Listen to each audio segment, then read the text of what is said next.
Hi തെക്കുഡ് മണികളെ, ഞാനിപ്പോൾ London Luton എയർപോർട്ടിലാണ് കേട്ടുള്ളത്. ഞാൻ ഈ ഒരു ട്രിപ്പിന് വേണ്ടിയിട്ട് 2 തവണ ബുക്ക് ചെയ്തിട്ടുണ്ട്. ഒരു തവണ ഈ എയർപോർട്ടിൽ വന്ന് ബോർഡിംഗ് പാസും കിട്ടിയിട്ട് വീട്ടിൽ തിരിച്ചു. ആ ഒരു ടൈം ഡിസംബർ ആയിരുന്നു. ആ ഒരു ടൈമിൽ ബാഡ് വെതർ ആയതുകൊണ്ട് ഫ്ലൈറ്റ് എടുത്തില്ല, ക്യാൻസൽ ചെയ്തു. അങ്ങനെ നമ്മൾ വീട്ടിൽ തിരിച്ചു പോയി. വിടില്ല. ഞാൻ ജാനുവരിയിൽ ഞാൻ വീണ്ടും ബുക്ക് ചെയ്തു കേട്ടോ, ചിക്കുന് സർപ്രൈസ് കൊടുക്കാൻ വേണ്ടി ബർത്ത്ഡേ. പക്ഷേ ആ ടൈമിൽ നമുക്ക് എമർജൻസി ആയിട്ട് നാട്ടിൽ പോകേണ്ടി വന്നു. അങ്ങനെ ഫൈനലി 3ാമത്തെ അറ്റംപ്റ്റിൽ നമ്മൾ വിജയിച്ചിരിക്കുകയാണ്. നമ്മൾ സെർബിയയിൽ കാല് കുത്തിയിരിക്കുകയാണ്. കാല് കുത്തിയില്ല, ലാൻഡ് ചെയ്യാറായി. യുകെയിലെ മലനിരകളും കുന്നുകളും ഒക്കെ കണ്ടിട്ട് ഞാൻ മടുത്തു കേട്ടോ. നൈറ്റ് ലൈഫ് എൻജോയ് ചെയ്യണം എന്നുള്ള ഒരാളാണ് നിങ്ങളെങ്കിൽ സ്വാഭാവികമായിട്ടും നിങ്ങൾക്ക് പറ്റിയ കൺട്രിയാണ്. അങ്ങനെ നമ്മുടെ 3ാമത്തെ അറ്റംപ്റ്റ് ഇവിടെ വിജയിച്ചിരിക്കുകയാണ് സുഹൃത്തുക്കളെ. നമ്മുടെ പ്ലെയിൻ ഞാനൊരു സീരീസ് തന്നെ ഇറക്കുന്നതായിരിക്കും കേട്ടോ, എങ്ങനെ ബെൽഗ്രേഡിൽ നല്ല രീതിയിൽ ടൈം സ്പെൻഡ് ചെയ്യാം, എന്തൊക്കെ ചെയ്യാനുണ്ട് എന്നുള്ള കാര്യം. നമ്മൾ പ്ലെയിനിൽ നിന്നൊക്കെ ഇറങ്ങി ഇമിഗ്രേഷൻ, നമുക്ക് വിസ വേണ്ട, ഒന്നാമത്തെ കാര്യം കേട്ടോ. സെർബിയയിൽ പോകാൻ വേണ്ടിയിട്ട് നമുക്ക് ഈ വിസ കാണിച്ചിട്ട് പോകാൻ പറ്റുന്നതാണ്. അപ്പോൾ നമ്മൾ ആദ്യം എയർപോർട്ടിൽ ഇറങ്ങിയതിന് ശേഷം ഒരു സിം എടുക്കുകയാണ് ചെയ്തിട്ട്. പിന്നെ നമ്മൾ അവരോട് തന്നെ ചോദിച്ചു എങ്ങനെയാണ് നമുക്ക് അങ്ങോട്ട് പോകാൻ പറ്റുക, നമ്മുടെ സ്ഥലത്തോട്ട് ബെൽഗ്രേഡിലോട്ട് പോകാൻ പറ്റുക. ബെൽഗ്രേഡ് ആണ് സെർബിയയുടെ ക്യാപിറ്റൽ എന്ന് പറയുന്നത്. അപ്പോഴാണ് നമ്മളൊരു വിവരം അറിയുന്നത്, ഇവിടെ പബ്ലിക് ട്രാൻസ്പോർട്ടേഷൻ ഫ്രീ ആണ്, ഫ്രീ ഓഫ് കോസ്റ്റ് ആണ്. നമ്മൾ ഒരു പൈസ പോലും കൊടുക്കേണ്ട, ഒരു പാസ്. അപ്പോൾ നമ്മളൊരു ഷട്ടിൽ സർവീസിൽ കയറിയിരിക്കുകയാണ്, ഒരു കാശ് പോലും കൊടുക്കാതാണ് കേട്ടോ ഈ ബസ്സിൽ കയറി നമ്മൾ. എനിക്കുണ്ടല്ലോ നാട്ടിലെ സ്ഥലങ്ങൾ പോലെയാണ് കേട്ടോ ഫീൽ ചെയ്തത്.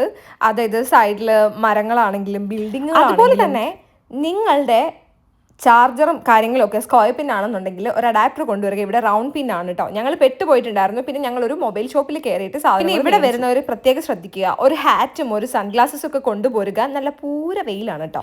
നമ്മൾ ആദ്യം തന്നെ എന്തെങ്കിലും കഴിക്കാനുള്ള പരിപാടിയായിരുന്നു കേട്ടോ. അങ്ങനെ ഇതേ ഒരു കുഞ്ഞു കടയാണ്, നമ്മുടെ തട്ടുകട പോലത്തെ സെറ്റപ്പുള്ള ഒരു കടയാണ്. അവിടെ കയറിയിട്ട് നമ്മളൊരു ബിയർ അടിച്ച് എന്തെങ്കിലും ലൈറ്റായിട്ട് കഴിക്കാം. ആദ്യം നമ്മൾ ആ കടയുടെ അകത്ത് കയറി കേട്ടോ. അകത്ത് കയറിയപ്പോൾ കുറേ ആൾക്കാരൊക്കെ ഉണ്ടായിരുന്നു. അപ്പം ഞാൻ പറഞ്ഞു എങ്കിൽ നമുക്ക് പാക്കേജിന്റെ കാര്യങ്ങളുടെ ഒന്നും ആവശ്യമില്ല കേട്ടോ ബെൽഗ്രേഡിൽ വരാൻ വേണ്ടിയിട്ട്. എല്ലാ സ്ഥലങ്ങളും മിക്കതും അടുത്തടുത്ത് തന്നെയാണ്. ഞങ്ങളൊരു ബിയർ അടിച്ചിട്ടാണ് സ്റ്റാർട്ട് ചെയ്തത്.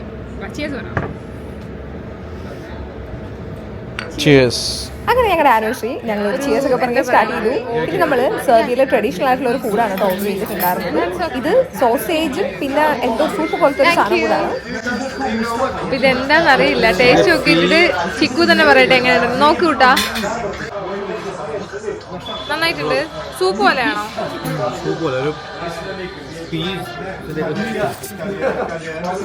ഞാനൊന്ന് ടേസ്റ്റ് ചെയ്ത് നോക്കട്ടെ എങ്ങനെയുണ്ട്.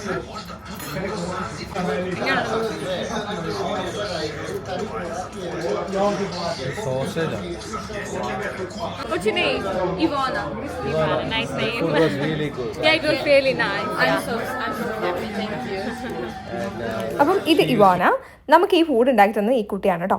നല്ല വെൽക്കമിങ് പേഴ്സണാലിറ്റി ഉള്ള ഒരു കുട്ടിയായിരുന്നു. അപ്പം നമ്മൾ കുറച്ചേരം സംസാരിച്ചൊക്കെ ഇരുന്നിട്ട് നമ്മൾ ചെക്ക് ഇൻ ചെയ്യാൻ പോയി. അടുത്ത വിശേഷങ്ങൾ അടുത്ത വീഡിയോയിൽ പറയാം.